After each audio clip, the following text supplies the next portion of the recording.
Hello and welcome to the Woke Socialist Podcast. We are woke, we are socialist, and we are not falling for the okie doke. Today I want to address something that I keep hearing coming out of Congress. First of all, while all of this is going on, Democrats are considering the impeachment of Kristi Noem while all this collateral damage is taking place. Please like and subscribe to this video, because before we become a stat and we hear a knock on the door and become one of these people who are now collateral damage, we would like more of the word to get out, the algorithm to get out, and at least we know that when you like and subscribe, the message is getting out there. Now, before we get into our story today, people keep saying, don't take the bait.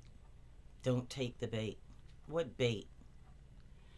I have been saying since the beginning of this, maybe since 2016, that the time is going to come when they are going to be so drunk with power that they're going to open fire on the American public. Now, that has already happened. People have already died in the dark in concentration camps. They have been disappeared and we don't know what happened to them. And now, right in broad daylight, people are being executed in the street.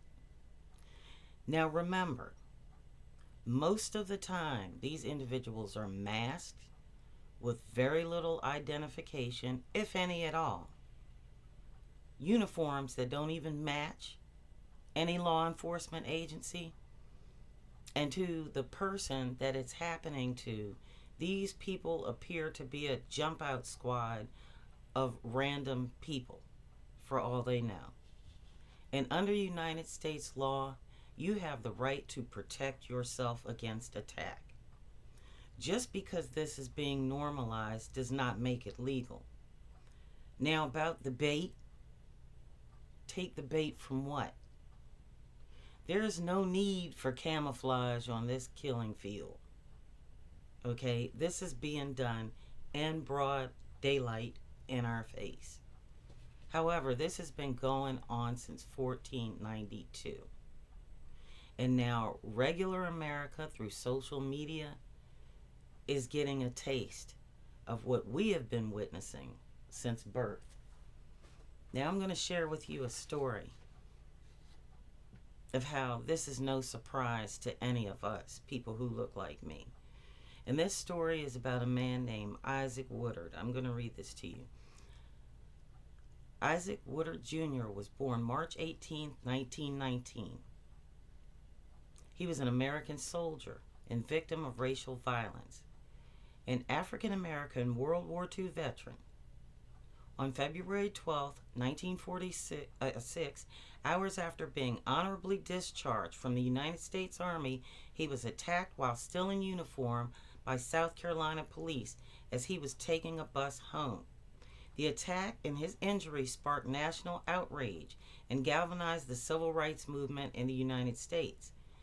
The attack left Woodard completely and permanently blind. Due to South Carolina's reluctance to pursue the case, President Harry S. Truman ordered a federal investigation. The police chief, Linwood Shull, was indicted and went to trial in federal court in South Carolina, where he was acquitted by an all-white jury. Now, some of you may have heard this story before, some may not. I did a piece on this earlier, but it applies now, not because the woman who was just shot in the face was white, black, Puerto Rican, or green, but because this has happened before, and because it is not a name that is in everyone's mind. Such miscarriages of justice by state governments influenced a move towards civil rights initiatives at the federal level. Now, right now, there are no civil rights initiatives to protect anyone. Those have been gutted by the Supreme Court that is right now illegitimate, in my view, and has not been pursued by Congress of any party for substantial change. So anyway, I'm going to skip all the, what happened before we got here, because that America no longer exists. The America that people like Martin Luther King and James Chaney and Malcolm X and John Brown fought for, that doesn't exist anymore. Woodward was born in Fairfield County, South Carolina, and grew up in Goldsboro, North Carolina. He attended local segregated schools, often underfunded for African Americans during the Jim Crow years. On October 14, 1942, the 23-year-old Woodward enlisted in the United States Army at Fort Jackson in Columbia, South Carolina. He served in the Pacific Theater and a labor battalion as a longshoreman and was promoted to sergeant. He earned a battle star for his Asiatic Pacific Campaign Medal by unloading ships under enemy fire in New Guinea, and received the Good Conduct Medal as well as the Service Medal and World War II Victory Medal awarded to all American participants. He received an honorable discharge. On February 12, 1946, Woodward was on a Greyhound Lines bus traveling from Camp Gordon in Augusta, Georgia, where he had been discharged, en route to rejoin his family in North Carolina. When the bus reached a rest stop just outside Augusta, Woodward asked the bus driver if there was time for him to use the restroom.